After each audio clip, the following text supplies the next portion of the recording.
नमस्कार मित्रांनो, SSP with trading या यूट्यूब चॅनलवरती तुमच्या सगळ्यांचे स्वागत आहे. तर आज आपण 14 फेब्रुवारी 2024 साठी अनालिसिस करणार आहोत. तर चला तर माझ्या कम्प्युटर स्क्रीनवरती आपण व्हिडिओ सुरू करूया. काल जे आपण लेवल ड्रॉ केल्या होत्या त्या लेवलला बघा कसं मार्केटने रिस्पॉन्स केलेला आहे.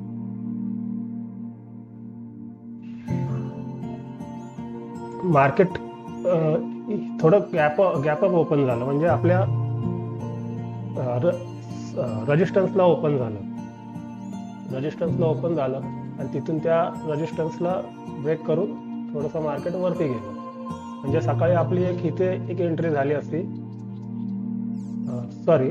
मार्केट गॅप ओपन झालं, तिथून खाली आल्यानंतर इथे ट्रॅपिंग केलं मार्केटने.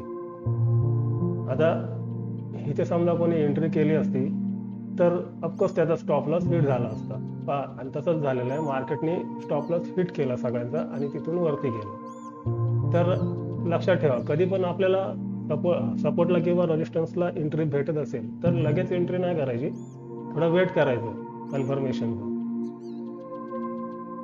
कन्फर्मेशन कसं तुम्ही घ्याल, तर कन्फर्मेशनसाठी आपल्याला कॅन्डलचा पॅटर्न बघायचा आहे, कोणता कॅन्डलस्टिक पॅटर्न बनतोय किंवा कुठून ट्रेड लाईन आलेली आहे का, त्या ट्रेड लाईनचा ब्रेकआउट आहे, ह्याच्यावरती आपल्याला लक्ष द्यायचं. आता इथे तुम्ही पाहिलं असेल तर बघा, इथून ट्रेड लाईन आलेली आहे वर नाही,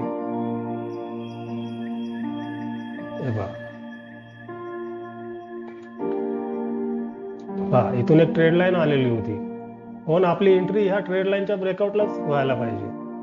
आणि बघा तसंच झालेलं आहे. मार्केटने ह्या ट्रेड लाईनला ब्रेक केला आणि आपला जो सपोर्ट आहे, रजिस्टर भेटले, एक ट्रेड लाईनचा ब्रेकआउट आणि एक रेजिस्टन्सचा ब्रेकआउट. पण इथं आपली परफेक्ट एंट्री होते. तर इथं जर एंट्री केली तर इथपर्यंत आपल्याला ऑल साईडला टार्गेट भेटलं असतं.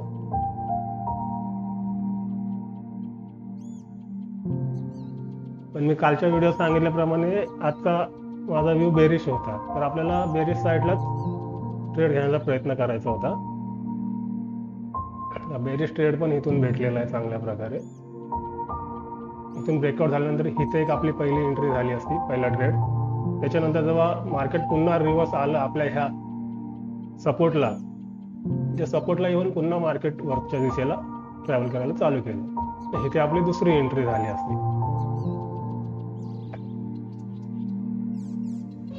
आणि समजा आपण इथे एंट्री केली असती या कॅन्डलला, तर आपल्या या कॅन्डलच्या खाली या ट्रेड लाईनच्या खाली आपला स्टॉप लॉस असता. लक्षात ठेवा, कधी पण आपण ज्या ब्रेकआउटच्या कॅन्डलला एंट्री करतो तर ती कॅन्डल पूर्ण होऊन द्यायची. पूर्ण झाल्यानंतर दुसऱ्या कॅन्डलचं कन्फर्मेशन घ्यायचं.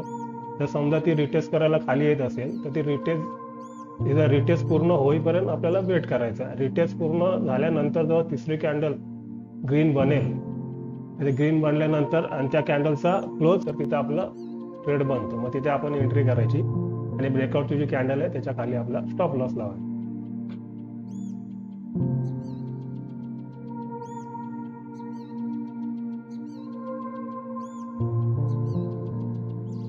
अशा प्रकारे आपल्याला आज मार्केटमध्ये 2 ट्रेड बनले होते. मी फक्त एकच ट्रेड घेतला सकाळी, हा पहिला ट्रेड. त्याच्यानंतर सेकंड ट्रेड काही केला नाही.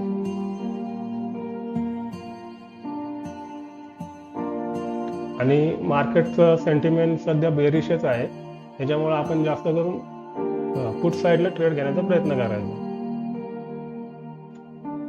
तुम्हाला आता नवीन तर चार्टवर तुम्हाला हे पटकन दिसणार नाही, ट्रेड लाईन, सपोर्ट, रेजिस्टन्स किंवा ह्या गोष्टी तुम्हाला माहिती जरी असल्या तरी जेव्हा लाईव्हमध्ये तुम्ही कराल ट्रेडिंग तेव्हा पटकन तुम्हाला त्या लक्षात येणार नाही. त्याच्यासाठी तुम्हाला प्रॅक्टिस पाहिजे. प्रॅक्टिस जितकी कराल तितकी तुमची ट्रेडिंग सोपी होईल. प्रॅक्टिस करा. आता मला एक्सपिरियन्स आहे, मी कमीत कमी आता 2 ते 3 वर्ष झालं ट्रेडिंग करतोय. त्याच्यामुळे मला चार्ट ओपन केला लगेच मला पटकन दिसले इथे ट्रेड लाईन आलेली आहे. आणि शेअर मार्केट हे 1 आणि 2 महिन्यामध्ये शिकण्यासारखी गोष्ट नाहीये. भले मी तुम्हाला किती शिकवेन किंवा दुसरीकडे तुम्ही कुठे अजून शिकत असाल तर ते तेवढ्यापुरतं असणार आहे, पण मार्केट जे तुम्हाला शिकवेल ना ते खरं तुमचं शिक्षण असणार आहे शेअर मार्केटमध्ये.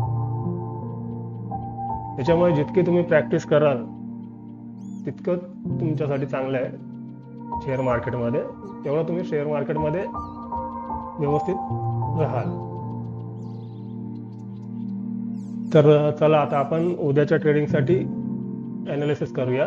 त्यासाठी आपल्याला डिमांड आणि सप्लाय झोन किंवा सपोर्ट आणि रेजिस्टन्स ड्रॉ करायचे. चला तर मग ड्रॉ करूया. त्यापूर्वी आपण हे सर्व डिलीट करूया चार्टवरून. डिमांड आणि सप्लाय, सपोर्ट, रेजिस्टन्स ड्रॉ करण्यासाठी आपल्याला 15 मिनिटाचा चार्ट यूज करायचा आहे. पहा इथं 15 मिनिटाचा चार्ट मी लावलेला आहे.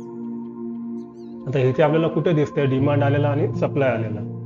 आता इथे बघा, इथून डिमांड आलेली आहे, परत इथून पण सप्लाय आली, इथं पण सप्लाय आली आहे. चला तर मग आता आपण ड्रॉ करूया.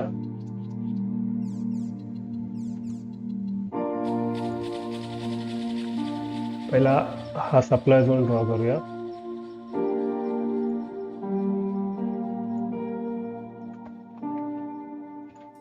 त्याच्यानंतर हा एक डिमांड झोन ड्रॉ करूया.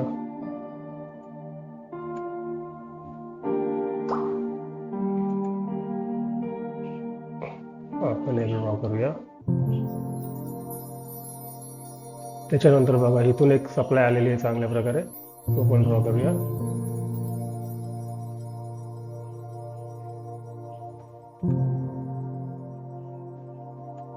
त्याच्यानंतर इथे पण बघा एक सपोर्ट आहे.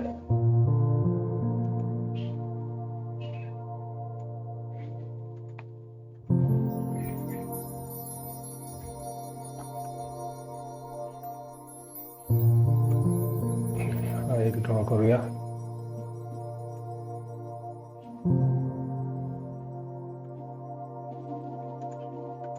तर बघा 1 2 3 सप्लाय झोन आणि 3 डिमांड झोन आणि 3 सप्लाय झोन असे उद्यासाठी आपल्याला लेवल भेटलेले आहेत इथे.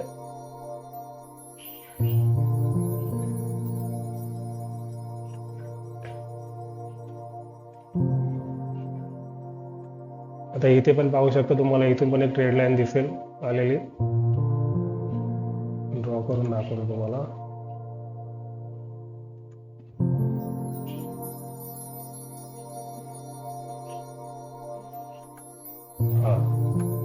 इथून पण ट्रेड लाईन आलेली. या ट्रेड लाईनला ब्रेकआउट तर झालेला आहे, पण वरती एक रेजिस्टन्स असल्यामुळे मार्केट काय वरती गेलं नाही, तिथेच सस्टेन झालेलं आहे. सस्टेन होऊन क्लोज झालेलं आहे आज.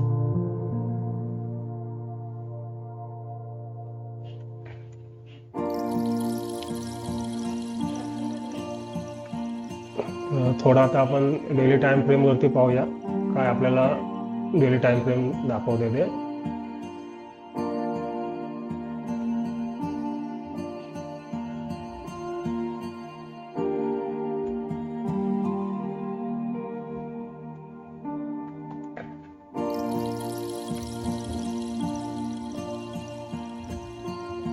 इथे डेली टाइम फ्रेम मध्ये आपल्याला एक जी आजची जी कॅन्डल आहे ती हॅमर टाइप मध्ये बनल्यासारखी आपल्याला दिसते.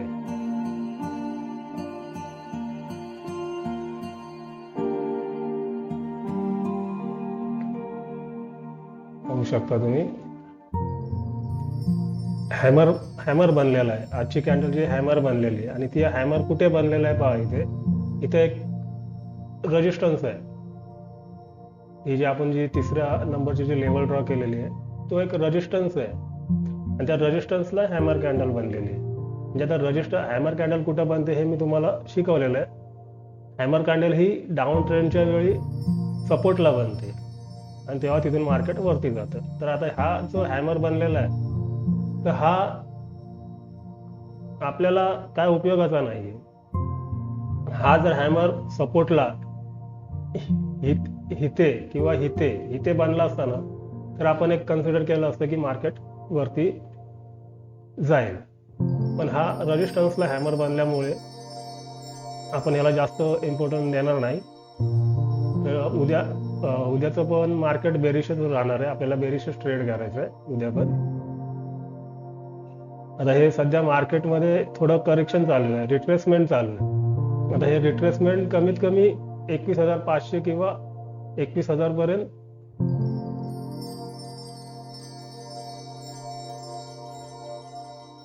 21,100 21,100 पर्यंत येण्याचे चान्सेस आहेत. हे जे रिट्रेसमेंट चाललेलं आहे तिथपर्यंत येईल किंवा